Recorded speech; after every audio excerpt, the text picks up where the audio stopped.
قرآني نبض حياتي، قرآني طهر ذاتي، قرآني عصمة أمري، قرآني طوق نجاتي. إن القرآن لنور يتفجر في جنباتي، يرفعني عند مليك الخلق لأعلى الدرجات. السلام علیکم ورحمۃ اللہ وبرکاتہ. بسم اللہ الرحمن الرحیم. الحمد للہ رب العالمین وأصلي وأسلم على رسوله الكريم. أما بعد، رب اشرح لي صدري ويسر لي أمري واحلل عقدة من لساني يفقه قولي. شروع کرتی ہوں اللہ کے نام سے جو بڑا مہربان نہایت رحم کرنے والا ہے. انشاءاللہ آج کے درس نمبر 40 میں سورۃ الغاشیہ آیت نمبر 17 سے آیت نمبر 26 تک کی شرح اور ترجمہ سماعت فرمائیں گے. تو شروع کرتے ہیں. اعوذ باللہ من الشیطان الرجیم. افلا ينظرون الى الابل كيف خلقت. کلمت ینظرون میں یہاں حرف الضا ہے. ضا کی ادائیگی زبان کے سر اور اوپر والے دانتوں کے اندرونی کناروں سے ہے. ضا حروف التفخیم میں سے ہے تو ہم اسے بھاری آواز میں ادا کریں گے، جو کہ اس سے پہلے نون ساکن ہے، تو یہاں حکم ہے اخفاء. اخفاء کا معنی ہے نون ساکن کو چھپا دینا، لہذا ہم نون کو بغیر ظاہر کیے ہوئے لیکن غنہ کے ساتھ یہ حکم کو ادا کریں گے، جو کہ ضا حروف التفخیم میں سے ہے تو غنہ مفخمہ ہوگا، مطلب غنہ بھاری ہوگا. ینظرون جو کہ یہ کلمہ میں را ہے اور اس پہ پیش ہے تو را کا حکم ہے تفخیم، ہم اسے بھاری آواز میں ادا کریں گے. کلمت الابلی، دھیان رہے با کے نیچے زیر ہے تو ہم با کو زیر سے ادا کرتے ہیں. الابلی. کلمت خلقت میں یہاں حرف الخاء ہے. خاء کی ادائیگی حلق کے اوپر والے حصے سے ہے. خاء بھی حروف التفخیم میں سے ہے، ہم اسے بھاری آواز میں ادا کریں گے. پھر یہاں حرف القاف ہے. قاف کی ادائیگی زبان کے جڑ اور تالو کے نرم حصے سے ہے. قاف بھی حروف التفخیم میں سے ہے، لہذا ہم خاء کو اور قاف کو دونوں کو بھاری آواز میں ادا کریں گے. خلقت جو کہ ہم یہاں حرف تا پہ روکیں گے تو اس پہ جزم سے روکیں گے، تو یہاں ہم تا کو ہمس سے ادا کریں گے. ہمس کا معنی ہے حرف کی آواز ایسے کمزور ہو کہ اس میں پستی پائی جائے، تو ہم اسے ایسے پڑھیں گے خلقت. افلا ينظرون الى الابل كيف خلقت والى السماء كيف رفعت. کلمت السماء میں یہاں سین پہ تشدید ہے، ہم دو حرف کے برابر سین کو ادا کریں گے، کیونکہ تشدید کی اصلیت دو حرف ہوتی ہے، جیسے کہ یہاں حرف السین ہے تو یہ دو سین ہے، سین ساکن اور سین متحرک زبر سے. یہاں مد ہے، یہ مد واجب متصل ہے. مد واجب متصل کا معنی ہے کہ حرف المد اور اس کی وجہ دونوں ایک ہی کلمہ میں ہو. مد واجب متصل میں ہم اپنی آواز 4 مد کے برابر لمبی کرتے ہیں. کلمت رفعت، یہاں بھی را کا حکم ہے تفخیم کیونکہ اس پہ پیش ہے، لہذا ہم را کو بھاری آواز میں ادا کریں گے. حرف العین کی ادائیگی حلق کے درمیان والے حصے سے ہے تو ہم اسے وہیں سے پڑھیں گے. آخری میں یہاں بھی ہم تا کو ہم سے پڑھیں گے رفعت. وَإِلَى السَّمَاءِ كَيْفَ رُفِعَتْ وَإِلَى الْجِبَالِ كَيْفَ نُصِبَتْ. کلمت نصبت میں یہاں حرف الصاد ہے. صاد حروف التفخیم میں سے ہے تو ہم اسے بھاری آواز میں اور منہ پھلا کے ادا کریں گے. آخری میں ہم تا پہ روکیں گے تو اسے ہم سے ادا کریں گے. وَإِلَى الْجِبَالِ كَيْفَ نُصِبَتْ وَإِلَى الْأَرْضِ كَيْفَ سُطِحَتْ. کلمت الارض میں یہاں جو کہ را پہ جزم ہے تو را کا حکم ہے تفخیم کیونکہ اس سے پہلے والے حرف پہ مطلب الف پہ زبر ہے، لہذا ہم را کو بھاری آواز میں ادا کریں گے. پھر حرف الضاد ہے. ضاد کی ادائیگی زبان کے کروٹ اور اوپر کے داڑھوں کے جڑ سے ہے. ضاد بھی حروف التفخیم میں سے ہے تو ہم را کو اور ضاد کو دونوں کو تفخیم سے ادا کریں گے. کلمت سطحت، یہاں دھیان رہے حرف السین ہے، ہم سین کو ترقیق سے ادا کریں گے کیونکہ وہ حروف الترقیق میں سے ہے. سطحت. اور اس کے بعد حرف الطاء آتا ہے. طا حروف التفخیم میں سے ہے تو ہم اسے موٹی آواز میں ادا کریں گے، اور جو کہ اس کے نیچے زیر ہے تو اس کا دھیان رہے. پھر اس کے بعد حرف الحاء آتا ہے. حاء کی ادائیگی حلق کے درمیان والے حصے سے ہے. آخری میں حرف التا کا دھیان رہے، ہم اسے ہم سے ادا کریں گے. وَإِلَى الْأَرْضِ كَيْفَ سُطِحَتْ فَذَكِّرْ إِنَّمَا أَنْتَ مُذَكِّرْ. کلمت فذکر میں یہاں حرف دال ہے. دال کی ادائیگی زبان کے سر اور اوپر والے دانتوں کے اندرونی کناروں سے ہے. اور اس کے بعد حرف الکاف آتا ہے جو کہ کاف پہ تشدید ہے، تو ہم 2 حرف کے برابر کاف کو ادا کریں گے.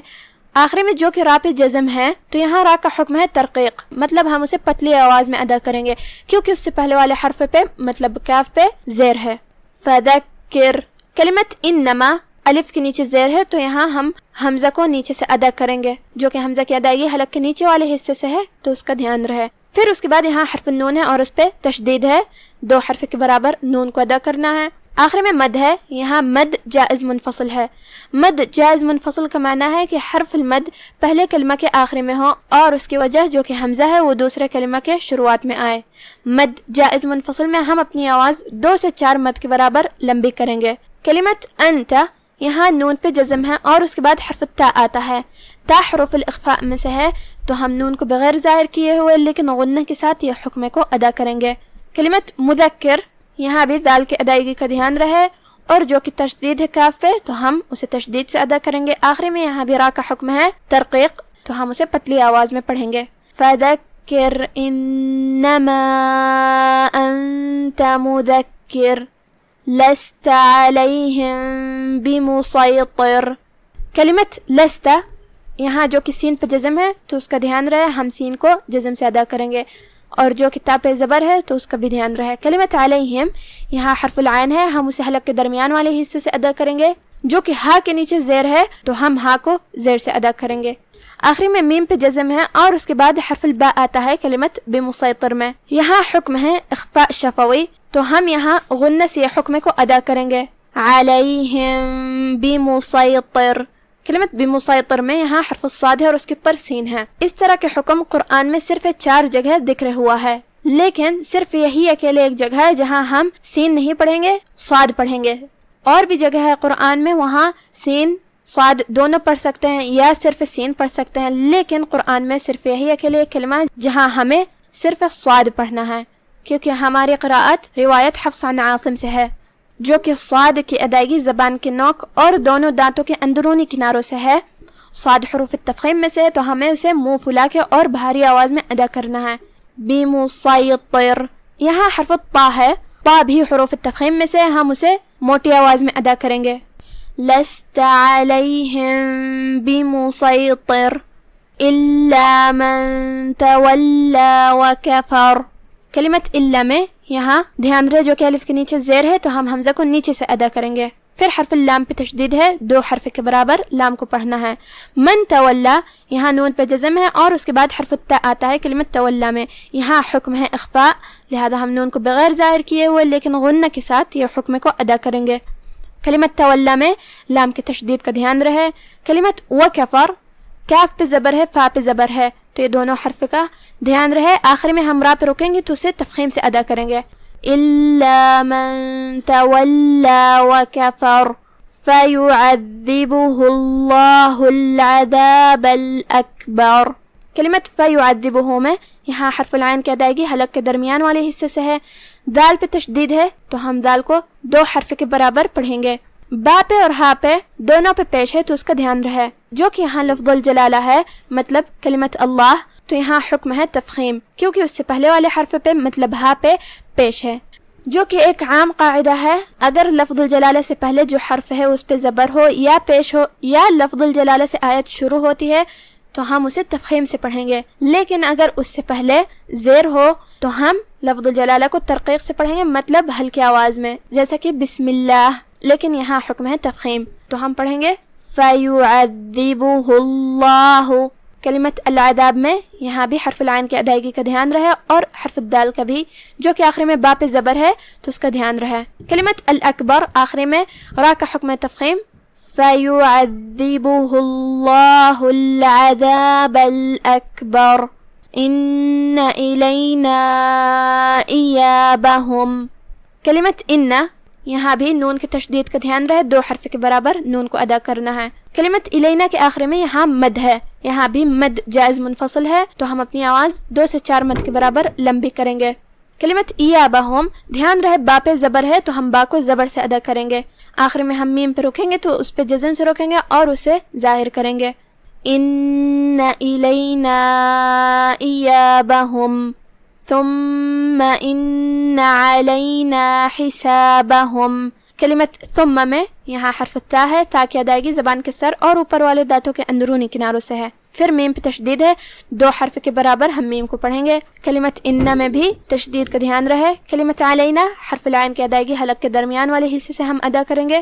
کلمت حسابہم یہاں بھی حرف الحاء کی ادائیگی حلق کے درمیان والے حصے سے ہے، جو کہ با پہ زبر ہے تو ہم با کو زبر سے ادا کریں گے. آخری میں ہم میم پہ روکیں گے تو اس پہ جزم سے روکیں گے اور اسے ظاہر کریں گے. اب آپ سورۃ الغاشیہ کی تلاوت تجوید کے ساتھ سماعت فرمائیں.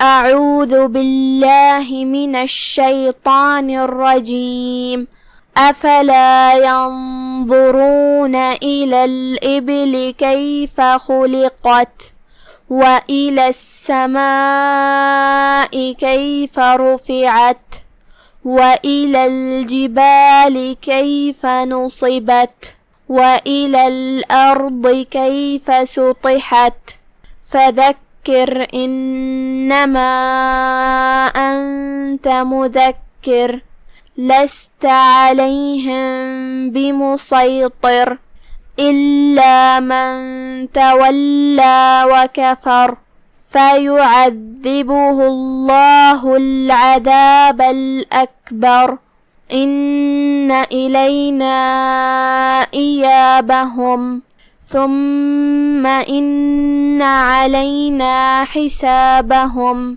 تو کیا یہ لوگ اونٹوں کی طرف نہیں دیکھتے کہ کیسے عجیب پیدا کیے گئے ہیں، اور آسمان کی طرف کہ کیسا بلند کیا گیا ہے، اور پہاڑوں کی طرف کہ کس طرح کھڑے کیے گئے ہیں، اور زمین کی طرف کہ کس طرح بچھائی گئی.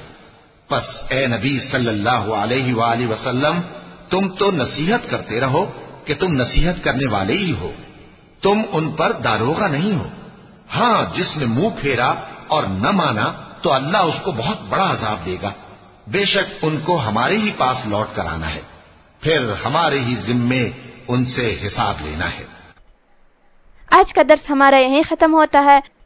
وما توفیقی الا باللہ، والسلام علیکم ورحمۃ اللہ.